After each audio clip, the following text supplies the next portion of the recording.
ரிஷபம் ராசி அன்பர்களே, இந்த வருடத்தோட கடைசி அமாவாசை டிசம்பர் 19ஆம் தேதி வருது. அன்றைய தினம் நீங்கள் என்ன செஞ்சால் நன்மைகளை பெற முடியும், உயர்வு பெற எப்படிப்பட்ட அமைப்புகள் இப்போ உருவாகி இருக்கு.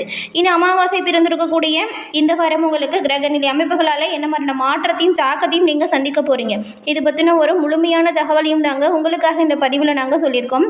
இந்த பதிவு ரிஷபராசி அன்பர்களை பொறுத்த வரைக்கும் பயனுள்ள பதிவாக இருக்கும். அதனால் ஸ்கிப் பண்ணாமல் முழுமையாக பாருங்கள்.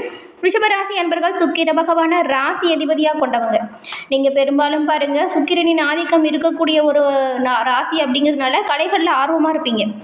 இந்த ராசியில் கார்த்திகை 2, 3, 4ஆம் பாதம், ரோஹிணி, மிருகசீரிடம் 1, 2ஆம் பாதம் இருக்குது. இந்த 3 நட்சத்திரக்காரங்களுமே நீங்கள் வெள்ளிக்கிழமையில் சிவபெருமானை வழிபடுவதால் நன்மையும் நல்ல ஒரு உயர்வையும் பெற முடியும். உங்களுக்கு சிவபெருமான் பிடிக்கும் அப்படின்னா ஓம் நமச்சிவாயா போற்றி அப்படிங்கிற மந்திரத்தை மறக்காமல் 3 முறை பதிவிடவும் செய்யுங்க. அப்படி செய்யும்போது கூட உங்கள் ஆள் மனதில் ஒரு பிரார்த்தனை நினச்சிட்டு செய்யுங்க. அந்த விஷயம் விரைவில் நடக்கும், நன்மை உங்களை வந்து சேரும். உங்களுக்கு பாருங்கள், இப்போ இந்த வருடம் முடிய போகுது, புது வருடம் ஆரம்பிக்க போகுது. இந்த நிலையில் உங்கள் எதிர்காலத்தை பற்றி நீங்கள் எளிய முறையில் தெரிஞ்சுக்கணும் அப்படின்னு நினச்சிங்கன்னா சுய ஜாதக கணிப்பு ரொம்பவுமே அவசியமான ஒரு விஷயமா பார்க்கப்படுது. அந்த வகையில் நீங்கள் உங்கள் தனிப்பட்ட ஜாதகத்தை எளிய முறையில் கணிச்சிக்கணும் அப்படின்னு நினச்சிங்கன்னா ஸ்க்ரீனில் மற்றும் டிஸ்கிரிப்ஷனில் நம்பர் கொடுத்துருக்கோம். நீங்கள் அந்த நம்பருக்கு ஃபோன் பண்ணாலே போதும், எளிய முறையில் உங்கள் ஜாதக கணிப்பை தெரிஞ்சுக்கலாம். எல்லா வகையிலுமே சிறப்பான உயர்வு பெற உங்கள் ஜாதக கணிப்பு உங்களுக்கு பயன்பெறும் வகையில் அமையும். இந்த ஒரு வாய்ப்பை தவறிவிடாமல் பயன்படுத்திக்கோங்க. புது வருடத்தில் நன்மைகள் பிறக்கவும் நல்ல ஒரு உயர்வும் பெறக்கூடிய அமைப்பை நீங்கள் இதனால் உருவாக்க முடியும். சரி, வாங்க நம்ம இப்போது கிரகநிலைகள் எப்படி அமைஞ்சிருக்கு, அமாவாசை தினத்தில் நீங்கள் மேற்கொள்ள வேண்டிய வழிமுறைகள் என்ன அப்படிங்கிறத பார்க்கலாம். இந்த கார்த்திகை 2, 3, 4ஆம் பாதம், ரோஹிணி, மிருகசீரிடம் 1, 2ஆம் பாதம் உங்களுக்கு கிரகநிலைகள் எப்படி அமைஞ்சிருக்கு அப்படிங்கிறத நாம் இப்போ பார்க்கலாம். கிரகநிலைகளை பொறுத்த வரைக்கும் பாருங்கள், தைரிய வீரிய ஸ்தானத்தில் குரு பகவான் வந்து வக்ர இயக்கத்தில் இருக்கிறாரு. சுகஸ்தானத்தில் கேது பகவானும், ரணருண ரோகஸ்தானத்தில் புதனும், சப்தமஸ்தானத்தில் சூரியன் மற்றும் சுக்கிரனும், அஷ்டமஸ்தானத்தில் செவ்வாயும், தொழில் ஸ்தானத்தில் சனியும் ராகுவும் இருக்கக்கூடிய நிலைகளில் கிரக நிலைகள் அமைஞ்சிருக்கு. இந்த ஒரு கிரக நிலைகளால் இந்த ரிஷபராசி அன்பர்கள் உங்களுக்கு நினைச்ச காரியங்கள் நிறைவேறுமா, உங்களுக்கு பலமாக என்ன அமையும், பலவீனமாக என்ன நடக்கும், நீங்கள் கவனமாக இருக்க வேண்டிய விஷயங்கள் குறித்து நாம் இப்போ பார்க்கலாம். இந்த ரிஷபராசி அன்பர்களை பொறுத்த வரைக்கும் இந்த வாரம் சில முன்னேற்றமான அமைப்பும் சில முன்னேற்றமான பலன்களும் உங்களுக்கு கிடைக்கக்கூடிய வகையில் கிரக நிலைகள் அமைஞ்சிருக்கு. சில இடத்துல உங்களோட வேலை நீங்கள் எதிர்பார்த்தபடி ரொம்பவுமே நல்லபடியாக நடக்கும், அனுகூலமான பயன்களையும் இதனால் நீங்கள் பெறுவீங்க. ஆனால் சில இடத்துல பாருங்கள், உங்களோட வேலையில் சில அழுத்தங்கள் ஏற்படும். கூட இருக்கிறவங்க ஒத்துழைப்பு கொடுக்காதது போல் இருக்கும். ஆனால் நீங்கள் கொஞ்சம் பொறுமையாக நிதானமாக அதை யோசித்து செஞ்சால் சிறப்பான உயர்வையுமே பெறலாம். யாரோட தயவும் இல்லாமல் நீங்கள் தனிப்பட்ட முறையில் நல்ல ஒரு உயர்வை பெறக்கூடிய அமைப்பு இப்போ இருக்குது. உத்தியோக ரீதியாக இது வரைக்கும் உங்களுக்கு தடை கொடுத்துட்டு இருந்து வந்த சிக்கல்கள் விலகும். அதே போல் நீங்கள் எதிர்பார்த்த ஒரு காரியம் தடை இல்லாமல் நல்ல ஒரு உயர்வுக்கு வரும். வியாபாரத்தில் நல்ல ஒரு வருமானமும் அதிக அளவில் லாபமும் இருக்கும். புதிய முதலீடில் திட்டம் போட்டு செயல்பட்டால் நல்ல ஒரு வெற்றி வாய்ப்பை நீங்கள் பெறலாம். குடும்பத்தில் இருக்கக்கூடிய பிரச்சனைகள் விலகி ஒரு கலகலப்பு, ஒரு சந்தோஷம் இது அதிகரிக்கும். விட்டு கொடுத்து அனுசரித்து செல்லுங்க, நன்மையும் உயர்வையும் நீங்கள் பெறுவீங்க. பிள்ளைகளால் பாருங்கள், மகிழ்ச்சியான சம்பவங்கள் உங்களோட வீட்டில் நடக்கும். இதுக்கு முன்னாடி உங்கள் சொல்படி கேட்டு நடக்காத பிள்ளைங்க கூட இப்போ உங்கள் சொல்படி கேட்டு நடப்பாங்க. இது மனதுக்கு ஆதரவாகவும் இருக்கும், ஆறுதலாகவும் இருக்கும். உத்தியோக ரீதியாக பார்த்தா அலுவலகத்தில் உங்களுக்கு ஆதரவான சூழ்நிலை இருக்குது. பதவி மாற்றங்கள், இடமாற்றங்கள் இது போன்ற பேச்சுவார்த்தை உங்களுக்கு சாதகமான ஒரு அமைப்பை ஏற்படுத்தும். வியாபாரத்தை பொறுத்த வரைக்கும் வருமானம் உயர்ந்த நிலையில் இருக்கும். புதிய தொழிலை நீங்கள் நம்பி செய்யலாம். புதிய முதலீடு நம்பிக்கையோடு செய்யுங்க, எச்சரிக்கையாக செய்யுங்க. குடும்ப சூழலை மகிழ்ச்சியானதாக மாற்றணும் அப்படின்னா நீங்கள் கொஞ்சம் விட்டு கொடுத்து போகணும். அப்படி இருந்தால் சந்தோஷத்தை அதிகரிக்க முடியும். பிள்ளைங்களால் பெருமை வந்து சேரும். உங்கள் வீட்டு பெரியவங்களின் ஆதரவு பக்கபலமாக உங்களுக்கு அனைத்து விஷயத்துலையுமே இருக்கும். குடும்பத்துக்காக வருமானத்தை அதிகரிக்கிறதுலையும் சேமிக்கிறதுலையும் நீங்கள் இப்போ ஆர்வம் காட்ட போகிறீங்க. கலைத்துறையில் இருக்கிற நீங்கள் அதிகப்படியான நல்ல ஒரு வாய்ப்புகளை பெற்று நல்ல ஒரு உயர்வையும் வருமானத்தையும் அடையக்கூடிய கிரக நிலை அமைப்பு இப்போ உருவாகி இருக்குது. அதனால தான் பாருங்கள், வரக்கூடிய வாய்ப்புகள் எல்லாத்தையும் நீங்கள் சரியாக பயன்படுத்திக்கிட்டால் நன்மையும் நல்ல ஒரு உயர்வையும் பெறுவீங்க. கலைத்துறையில் இருக்கிற நீங்கள் அதிகப்படியான வாய்ப்புகளையும் அதிகப்படியான வருமானத்தையும் இப்போ பெறக்கூடிய அமைப்பு உருவாகி இருக்குது. அதனால் சரியாக இந்த வாய்ப்புகளை பயன்படுத்திக்கோங்க.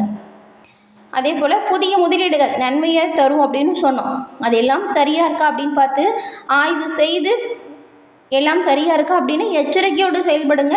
நல்ல ஒரு லாபத்தை நீங்கள் இப்போ பெற முடியும். இப்போது சந்திர பகவானோட இடப்பயிற்சி அப்படிங்கிறது பாருங்கள், உயர்வு தாழ்வு ரெண்டையுமே கலந்த பலனை தருது. சூரிய பகவான் 7ஆம் இடத்துல இருக்கிறதுனால தொழிலில் புதிய வகையான தொழில்நுட்பத்தை புகுத்தி நீங்கள் சில நல்ல பயன்களை பெறுவீங்க. எந்த விஷயத்தில் எச்சரிக்கையாக நீங்கள் இருக்கணும் அப்படின்னு பார்த்தா, இந்த ஆன்லைன் வர்த்தகத்தில் ஈடுபடும் பொழுது எச்சரிக்கையாக இருக்கணும். ஆசை வார்த்தைகளை நம்பிடாதீங்க.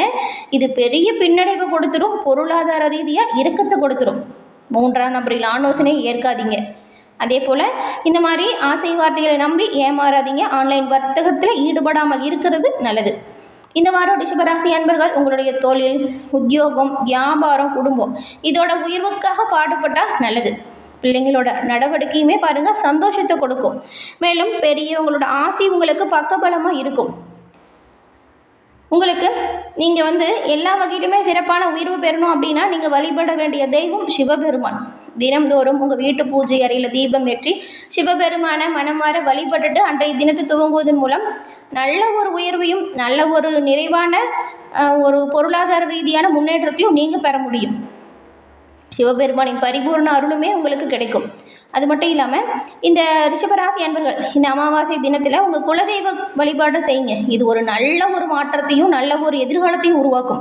குலதெய்வ வழிபாடு ரிஷபராசி அன்பர்கள் அமாவாசை தினத்தில் செய்து வருவதால் நன்மையும் நல்ல ஒரு உயர்வையும் பெற முடியும். முடிஞ்ச குடும்பத்தோடு குலதெய்வ வழிபாடு செய்யுங்க, நல்ல ஒரு உயர்வை நீங்கள் பெற முடியும்.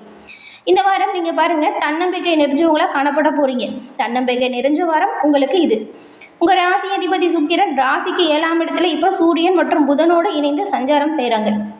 உங்கள் எண்ணங்கள், உங்கள் யோசனைகள் இது எல்லாமே சிறப்பாக திட்டங்களை தீட்டி செயல்படுத்தி நல்ல ஒரு சாதகமான சூழலை நீங்கள் உருவாக்க போகிறீங்க. அனைத்து வித நன்மைகளையுமே பெற்று நலமுடன் வாழக்கூடிய அமைப்பு இருக்குது. அதனால தான் கவனமாக முன்னெச்சரிக்கையாக செயல்படுங்க அப்படின்னு சொல்கிறோம். இந்த வாரம் பண விஷயத்தை பொறுத்த வரைக்கும் திருப்தி தரும் வகையில் ஒரு திருப்தி தருமான வாரமாக இந்த வாரம் அமையுது. கடன் தொல்லை தீரும். கடன் தொல்லையால் ஏற்பட்ட இழப்புகள் தீரும். சொல்லப்போனால் விரயங்கள் குறைந்து காணப்பட போகுது. அத்தியாவசிய செலவுக்கு முக்கியத்துவம் கொடுங்க, அனாவசிய செலவை தவிர்க்க பாருங்க. அப்படி இருந்தாலே பெரும்பாலும் விரயங்களை நீங்கள் குறைக்கலாம். தொழிலில் நல்ல ஒரு மூலதனம் ஏற்பட போகுது. அதனால் முழு கவனத்தையும் தொழில் வியாபாரத்தில் ஈடுபடுத்துங்க. நன்மையும் நல்ல ஒரு உயர்வையும் பெறுவீங்க. தொழில் மூலம் மதிப்பு மரியாதை அதிகரிக்கும். தடைபட்டு போன வாடகை வருமானம் கூட விரைவில் உங்கள் கை சேரும். புதிய வீடு மனை வாங்கும் முயற்சி உங்களுக்கு மனதில் நிறைய பிளான் போட்டு வச்சுருப்பீங்க. அந்த முயற்சி எல்லாமே இப்போ கைகூடும் பலனை தரும். சொத்துக்களால் நல்ல ஒரு முன்னேற்றம். சொத்தால் நல்ல வாடகைதாரருமே கிடைப்பாங்க. நிறைய பேர் வெளிநாடு போய் வேலை பார்க்கணும் அப்படின்னு நினச்சிருப்பீங்க. அதற்கான விஷயத்தை இப்போ தொடங்குங்களேன், சாதகமான பயன் உண்டாகும். நல்ல வேலை வாய்ப்பு கிடைக்கும். அதில் தடையாக இருந்த எல்லா பிரச்சனையுமே தீரும். சொத்துக்களால் நல்ல ஒரு லாபம் இருக்குது. பெண்களை பொறுத்த வரைக்கும் கணவரின் பாராட்டும் சில பரிசுகளையும் பெறுவீங்க. அவங்களோட அரவணைப்பு உங்களுக்கு முழுமையாக கிடைக்கும். இதுக்கு முன்னாடி உங்களை வேலையால் நிறைய பிரச்சனையும் மன அழுத்தத்தையும் சந்திச்சிருந்த பெண்களுக்கெல்லாம் பணியில் இருந்த போராட்டமான சூழல் நீங்குது. தாயின் அன்பு ஆசீர்வாதமும் தாய் வழி சொத்தும் உங்களுக்கு நிறைவாக கிடைக்கும். புதிய தொழிலில் நீங்கள் சிறப்பாக முயற்சி செய்யுங்க. முன்னேற்றம் கண்டிப்பாக வரும். எந்த அளவுக்கு உழைக்கிறீங்களோ அந்த அளவுக்கு முன்னேற்றத்தையும் உயர்வையும் ரிஷபராசி அன்பர்கள் நீங்கள் பெற போகிறீங்க. வெளியூர் வெளிநாட்டு பயணங்கள் மேற்கொள்ளும் சிறப்பான நேரம் இது. தந்தை வழி சொத்துக்களால் ஏற்பட்ட பிரச்சனை இழுபறியாக கூட இருக்கலாம். தொழில் சார்ந்த விஷயத்தில் அரசின் சட்ட திட்டத்தை கடைபிடித்து அதற்கேற்றது போல வழிமுறை செய்யுங்க. நல்ல ஒரு உயர்வை நீங்கள் பெறலாம். பெரும்பாலும் 3ஆம் நபரின் ஆலோசனை ஏற்காதீங்க. கோபத்தை குறைச்சிக்கோங்க. விட்டு கொடுத்து அனுசரித்து போனால் நல்லது. குடும்பத்திலையுமே இன்பமான சூழலை நீங்கள் உருவாக்கணும் அப்படின்னா தேவையில்லாமல் யாருக்கிட்டையும் எதுக்காகவும் வீண் வாக்குவாதம் செய்யாதீங்க. இதை தவிர்த்தாலே பெரும்பாலும் நீங்கள் நன்மைகளையும் நல்ல ஒரு உயர்வையும் பெற முடியும். இந்த மாதம் பாருங்கள், இந்த மாதம் முழுவதுமே சிறப்பான யோகம். அதுவும் இந்த வாரம் சிறப்பான அம்சம். நீங்கள் குலதெய்வம் அல்லது இஷ்ட தெய்வத்தை மனம் தளராது தொடர்ந்து வழிபடுங்க. உங்களோட வாழ்க்கையில் நடக்கிறது எல்லாமே சுபமாக மாறும். நன்மைகள் சேரும். ரிஷபராசி அன்பர்கள் எல்லோருக்கும் எல்லா விதத்திலையுமே நன்மை செய்யக்கூடிய ஒரு ராசி. கலை அழகி எல்லாம் அதிகமாக முக்கியத்துவம் கொடுக்கக்கூடியவங்க. சுக்கிரின் ஆதிக்கம் நிறைஞ்சவங்க. பெரும்பாலும் நீங்கள் நினச்ச விஷயத்தை சாதிக்கணும் அப்படின்னா கடுமையாக உழைக்கக்கூடியவங்க. இப்போ பாருங்கள், நீங்கள் உழைச்ச உழைப்புக்கேற்ற அங்கீகாரம் பாராட்டு கிடைக்கக்கூடிய வாரமாக அமைஞ்சிருக்கு. குலதெய்வத்தை மனமாற பிரார்த்தனை செஞ்சுட்டு எல்லா விஷயத்துலேயுமே நீங்கள் முதல் படி எடுத்து வைங்க. எல்லா விஷயமே நன்மையாய் நடக்கும். நல்லது உங்களை சேரும்.